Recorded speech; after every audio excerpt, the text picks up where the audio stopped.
Le temps d'acquérir votre propriété, l'assurance habitation est de mise. De ce fait, il y a certains propriétaires qui vivent des frustrations parce que ceux-ci se demandent « Mais je viens d'acquérir exactement la même maison que l'ancien propriétaire. Pour quelle raison je paye une prime d'assurance habitation qui est différente? » Je me nomme Sarah Saint-Jean, je suis courtier immobilier et aujourd'hui, je vous présente 8 raisons pour lesquelles vous payez une prime d'assurance habitation différente que l'ancien propriétaire. Numéro 1, la portée de la protection. Les assureurs peuvent vous offrir différentes gammes de contrats et ces contrats-là peuvent être agrémentés de protections supplémentaires qu'on appelle des avenants. Et des avenants, il en existe toutes sortes. Donc, dans l'optique, vous avez des protections qui sont différentes que l'ancien propriétaire. Il faut s'attendre également à avoir une prime d'assurance qui est notamment différente. Raison numéro 2, la franchise.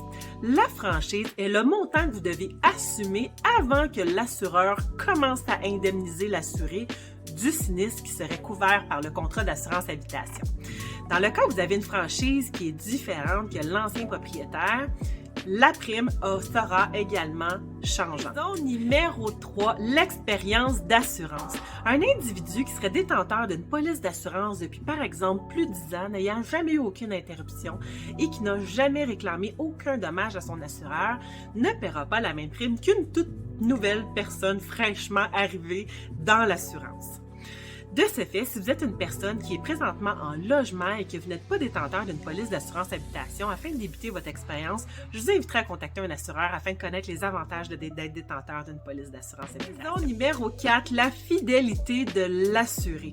Dans le cas où l'ancien propriétaire était auprès de la même compagnie d'assurance depuis plusieurs années, il y a de fortes chances que vous ne bénéficiez pas des mêmes avantages que celui-ci. Raison numéro 5, les déclarations divergentes. Au moment de s'assurer, l'ancien propriétaire avait fait certaines déclarations et avait décrit l'immeuble d'une certaine manière. Il en est de même que vous. Au moment de vous assurer, vous devez décrire l'immeuble et vous allez faire certaines déclarations. L'agent ou le courtier d'assurance saisissant l'information peut avoir des résultats différents en cas de déclarations qui sont divergentes. Je donne un exemple très simple. Dans le cas où l'ancien propriétaire avait fait des rénovations auprès de sa propriété et n'en a jamais avisé son assureur, il a de fortes chances que si vous, aujourd'hui, vous faites cette nouvelle déclaration-là, que vous obtiendrez des résultats différents au niveau de votre prime d'assurance. Numéro 6, les rabais et avantages que les assureurs offrent à leurs assurés. Les assureurs, afin d'agrémenter leur police d'assurance, offrent une multitude de rabais à leurs assurés. On peut parler de rabais combinés, par exemple, le fait d'avoir l'automobile et l'habitation au même endroit.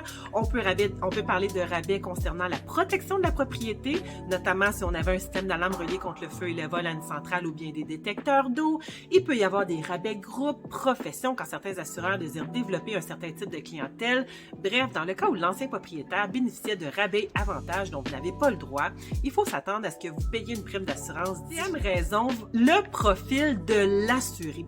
Contrairement à ce que vous pouvez croire, la tarification de l'assurance n'est pas uniquement basée sur l'immeuble et ses composantes, la situation géographique, ainsi que la protection du territoire, notamment est-ce qu'il y a un poste de pompier ou une bonne fontaine à proximité. Votre profil à vous peut avoir également une incidence sur la prime. Notamment, je pourrais simplement parler de votre âge, par exemple, ou de votre profil de payeur. Huitième et dernière raison, les assureurs doivent veiller à leurs affaires. Par souci de respecter leurs obligations légales, les assureurs doivent s'assurer de percevoir suffisamment de primes auprès de leurs assurés afin d'être capables de payer, d'indemniser un certain nombre de réclamations futures qui peuvent subvenir. De ce fait, les assureurs revoient sur une base très régulière leur tarification. Alors voici à mon avis l'ultime raison pour laquelle vous ne payez pas la même prime d'assurance que l'ancien propriétaire alors que vous achetez exactement la même propriété. Qui conclut cette capsule, n'hésitez pas à mettre un cœur, un pouce, à partager si vous avez aimé et dans le cas où vous désirez plus d'informations sur comment vendre ou acheter une propriété de manière responsable en vous sensibilisant au risque, n'hésitez pas à adhérer à ma page Sarah Saint-Jean, courtier immobilier. Bonne journée!